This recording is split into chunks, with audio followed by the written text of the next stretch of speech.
If you ever find yourself walking down Wren Hollow's main road at night, stop. Just once. Listen. You'll hear it. Not the crickets, not the wind, but whispers. They call your name from beneath the pavement. And if you answer back, even just once, you're already theirs. When Marla Hayes moved to Wren Hollow, it was supposed to be a fresh start. After a messy breakup, a dead-end job, and the death of her mother, she inherited a modest, century-old home at the end of a cul-de-sac. Wren Hollow was quiet, peaceful, too peaceful. The neighbors were kind, but there was something off about them.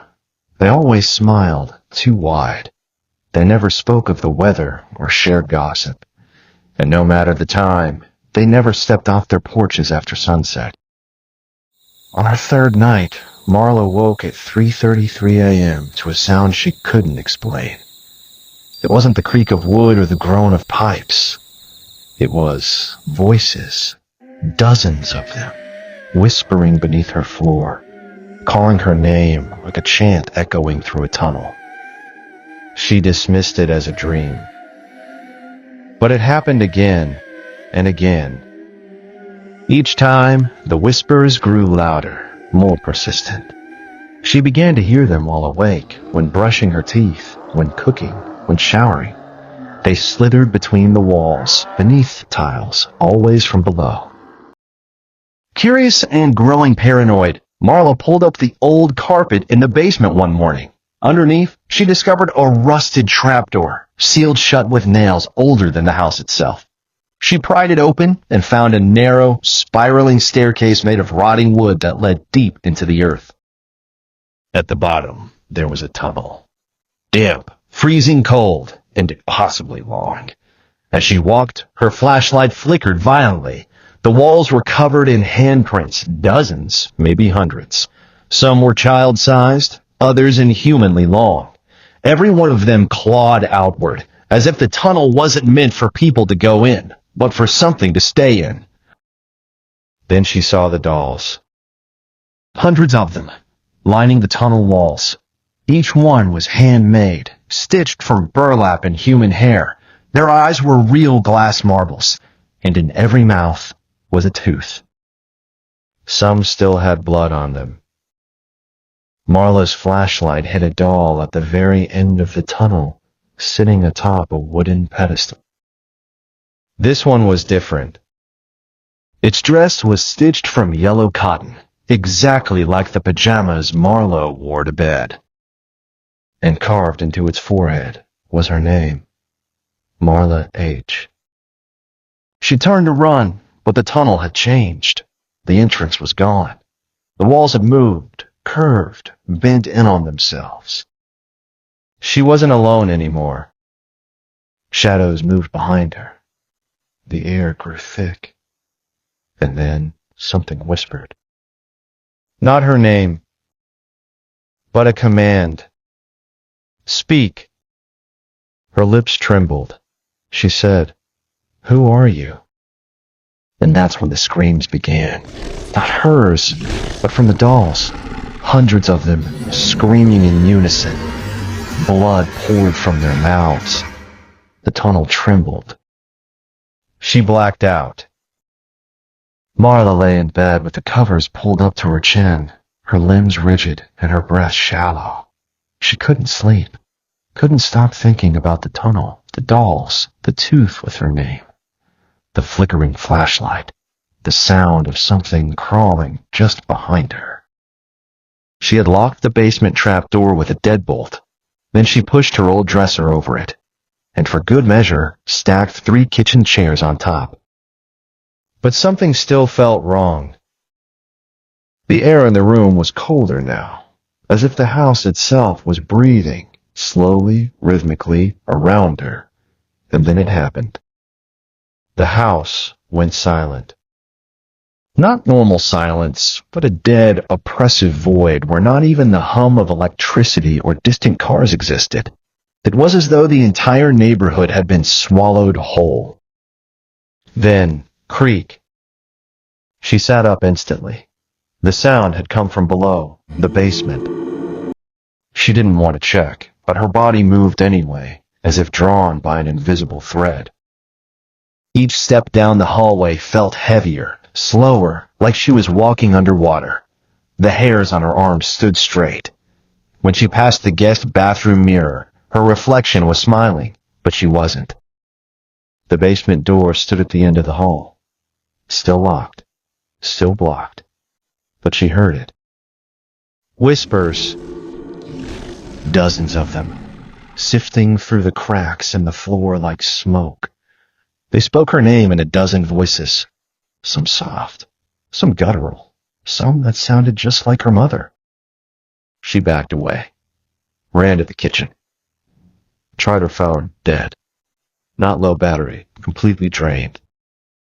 She turned on the lights. They flickered once, then all went black. Then the floor beneath her feet vibrated, a slow pulse, like a heartbeat, and the whispers grew louder, closer, until they no longer sounded like whispers. They sounded like breathing. Speak. The word echoed through every wall of the house. Something knocked once. Hard. Not on the door. From beneath the floor. And that's when she noticed the blood. It dripped onto the linoleum. She touched her mouth and looked at her fingers. Crimson. She ran to the bathroom and flipped on the flashlight on her backup phone. Her mouth was full of blood. One of her molars was missing, torn out. No pain, no memory of it. Then she looked up and saw the mirror. And this time, her reflection wasn't smiling. It was laughing. 2 weeks later, Agent Connor Hobble was the one assigned to follow up on the Wren Hollow property. The Hayes woman hadn't been heard from in over 12 days. Her mail had piled up. Neighbors said they hadn't seen her leave, not that they looked too concerned. They just kept smiling. When Connor stepped inside, the air was thick and humid, like something had spoiled. He called out, no answer. Furniture was overturned. Scratches lined the hardwood floors. The basement door stood wide open, the dresser shoved aside like it weighed nothing. Miss Hayes, he called out, voice echoing. The smell worsened as he descended the stairs, rotting wood and something else, coppery, metallic. The flashlight beam cut through the dark. And there she was. Marla, sitting cross-legged in the middle of the basement floor. Silent. Still. Surrounded by hundreds of handmade dolls, each placed neatly in a circle around her, each with a tooth in its mouth, some cracked, some yellow. One with a gold crown. They were of every shape and size, stitched with buttons, beads, fingernails, hair. She was dressed in a pale nightgown, dirt-streaked and soaked at the hem. Her face was gaunt, lips dry, and her mouth was sewn shut with coarse black thread. Dried blood stained her chin, her neck. But her eyes were open. And they were focused. On him. Connor took a cautious step closer and froze. All the dolls turned their heads at once. A whisper rippled through the room, like a breeze with voices. Speak. Marla tilted her head and lifted her hand slowly, pointing at him. And then she smiled. Wide, unnatural, as if her jaw had been broken to make it stretch so far. Connor backed up the stairs, tripping over himself, but the basement door slammed shut with a thunderous bang. The flashlight flickered. He heard them. From every wall, every crack, every floorboard. The voices. Laughing, screaming, chanting. One last voice echoed, this time clear. And it came from under the house. We're under you. We're always under you. The screen fades to black as the last thing we hear is the sound of ripping thread and the start of another whisper. Crimson Lane isn't marked on any map, and the locals say that's deliberate. Because if you drive down it at midnight, every stoplight turns red, even if the power's out. Run them, and you'll never reach the end of the road. Not in this world. At first glance, Crimson Lane seemed like a myth. One of those creepy urban legends whispered at sleepovers and passed around online forums under usernames that never posted twice. A haunted street. A cursed road. A ghost town within a town. No real address. No GPS coordinates. Just a direction passed down in fragments. Off Route 14, after the dead oak tree, when the road turns to gravel. 29-year-old Casey Alton, a horror vlogger known for debunking urban myths, made it his mission to find it. He called it the Red Light Ritual Challenge and brought 3 cameras, a drone, a map from a retired sheriff, and his best friend Mika to document the experience. They found the turn just before midnight. No street signs, no lights, just a narrow tree-lined road where the branches twisted overhead like ribs forming a cage. Their headlights flickered. The GPS turned off. Phones died, even though they'd been fully charged. That's when they saw the first traffic light. Just standing there in the middle of nowhere, an old rusted pole with a glowing red light above them. There were no intersections, no traffic. Just that single red light swaying slightly in the night breeze. Mika laughed nervously. What the hell is this even doing here? Casey smirked. Maybe they forgot to take it down after the town died. They ran the light. Nothing happened. The car rolled on for another 2 minutes until another red light. Identical. No signs. No road splits, no crosswalks, just the red light blinking like a warning from something unseen. Weird, Casey said. Is it possible they built a test lane here back in the 60s or something? They ran the second one too. But this time, Casey felt a shiver go down his spine, as if something invisible had crossed the road right as they passed through. They kept driving. Third red light.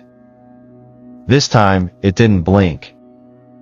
It burned solid red, then flickered off, then back on. Then all 3 of their cameras, dash, drone, handheld, cut out. Mika checked her phone again. No signal.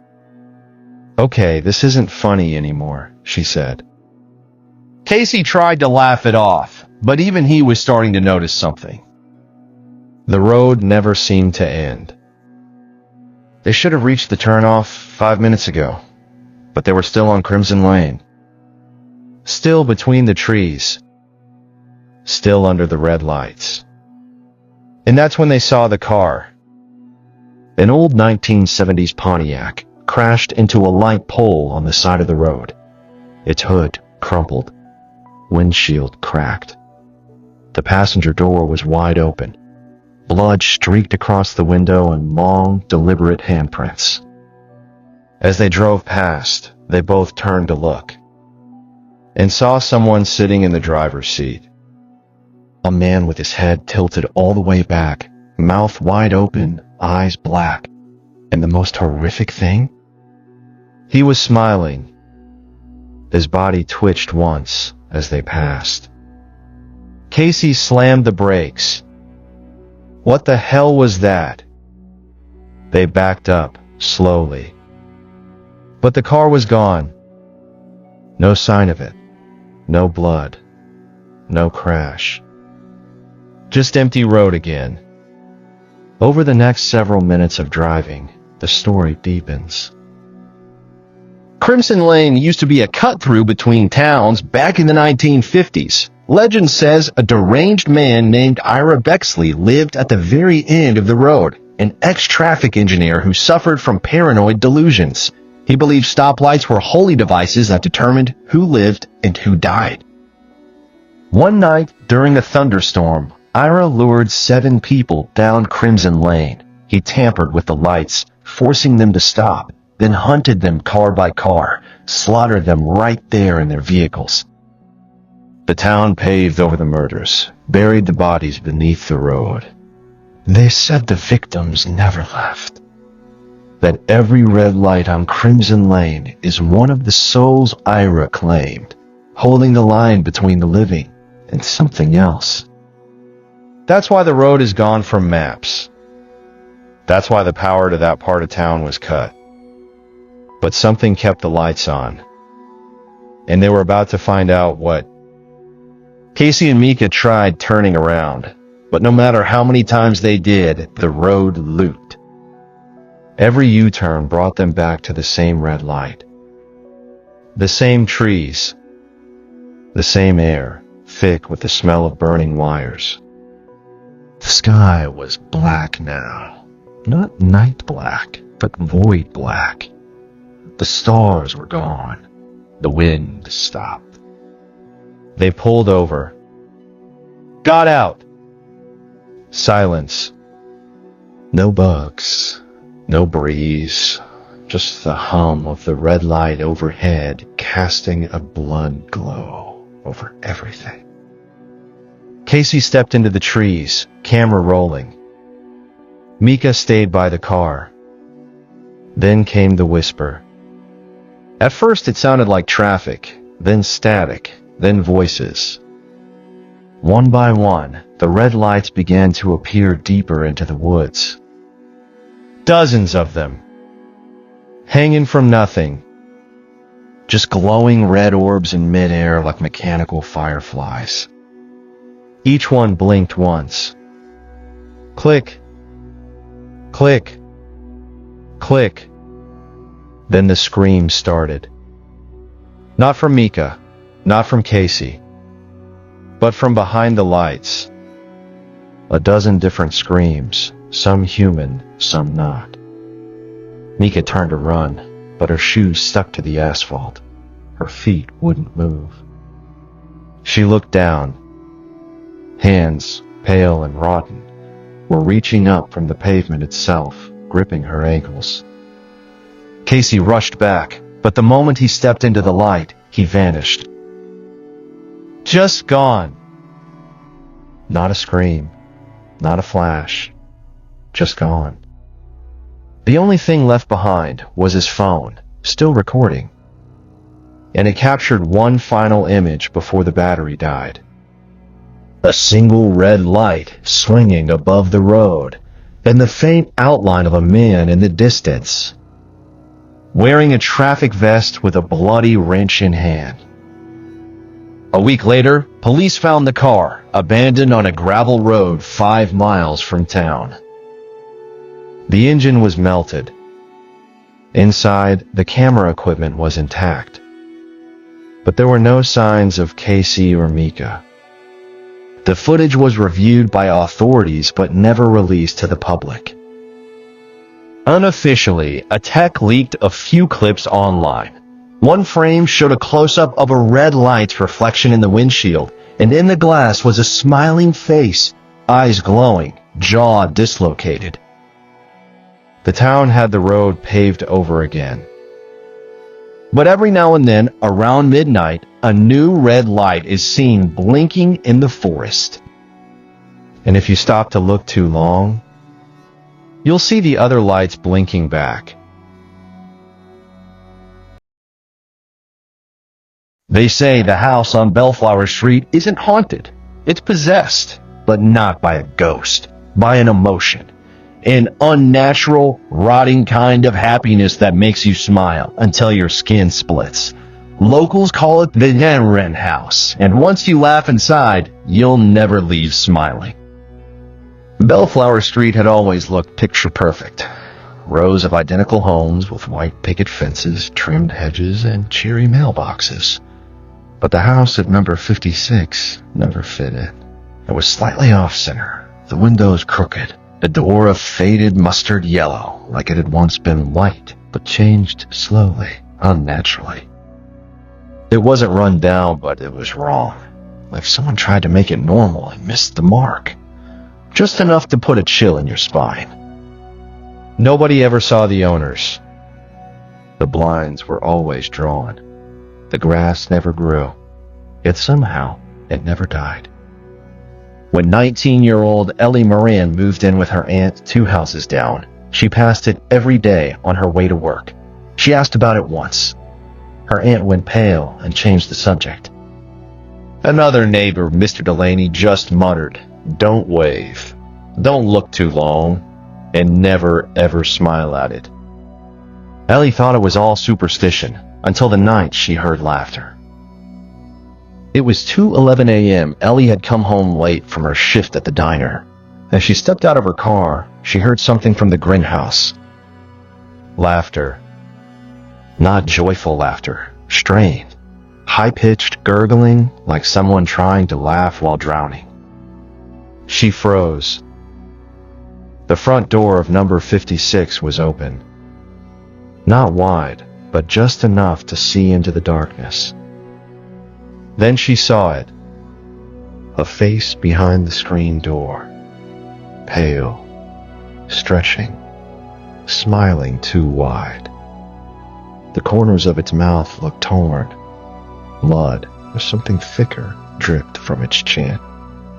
Its eyes were milk white. It didn't blink. She ran. Didn't look back. But that night, she dreamed of it. The face. That smile. And laughter that echoed long after she woke. The next few days, Ellie tried to forget about it, but things began changing around her. Everywhere she looked, smiles. On TV commercials, posters. Her phone screen glitched once and displayed a distorted grin that looked exactly like the face from the house. At work, a customer stared at her for 5 minutes without blinking, just grinning until his lips cracked. Ellie stopped sleeping, stopped eating. She started drawing the face without realizing it on napkins, receipts, the fog on the bathroom mirror. Always smiling. Always bleeding. She finally confronted her aunt, desperate for answers. Her aunt didn't look at her. Just said one thing. That house doesn't have people in it. It has feelings. It infects them. And the only emotion it knows is joy. The kind that tears your soul out through your teeth. Ellie couldn't stop herself. She had to see inside. That night, she went. The house wasn't locked. The knob was warm. The moment she stepped in, the air changed. It was thick, sweet, like overripe fruit rotting in the summer heat. The walls were covered in family portraits, but all the faces were identical. Same smile, same teeth, same empty white eyes.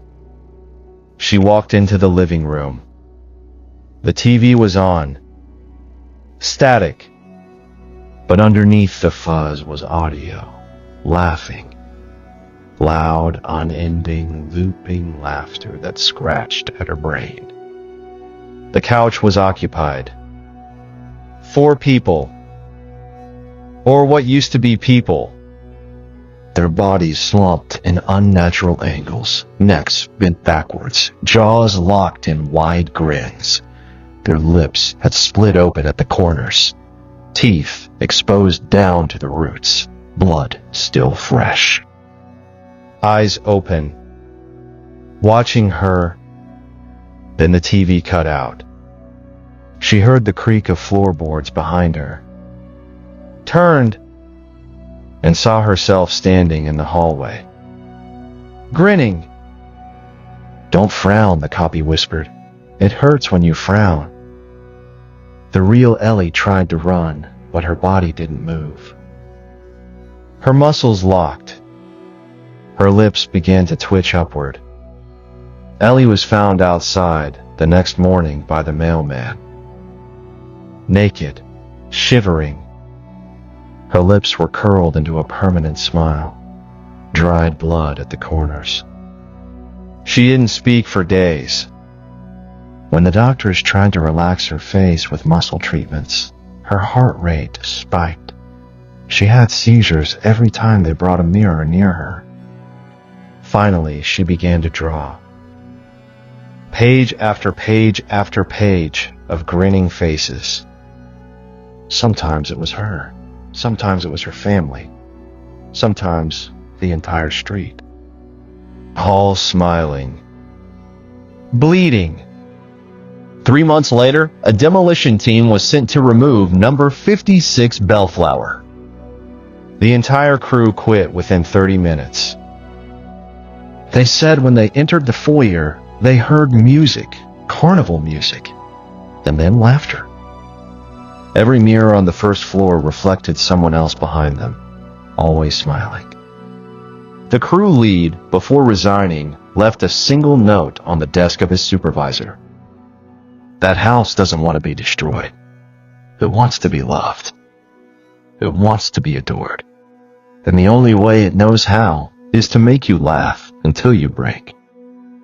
They sealed it off instead, planked up the windows, welded the door. But sometimes at night, people say you can still hear it. A laugh. Long. Choked. And somewhere inside, a mirror cracked, reflecting back 1,000 bloody smiles.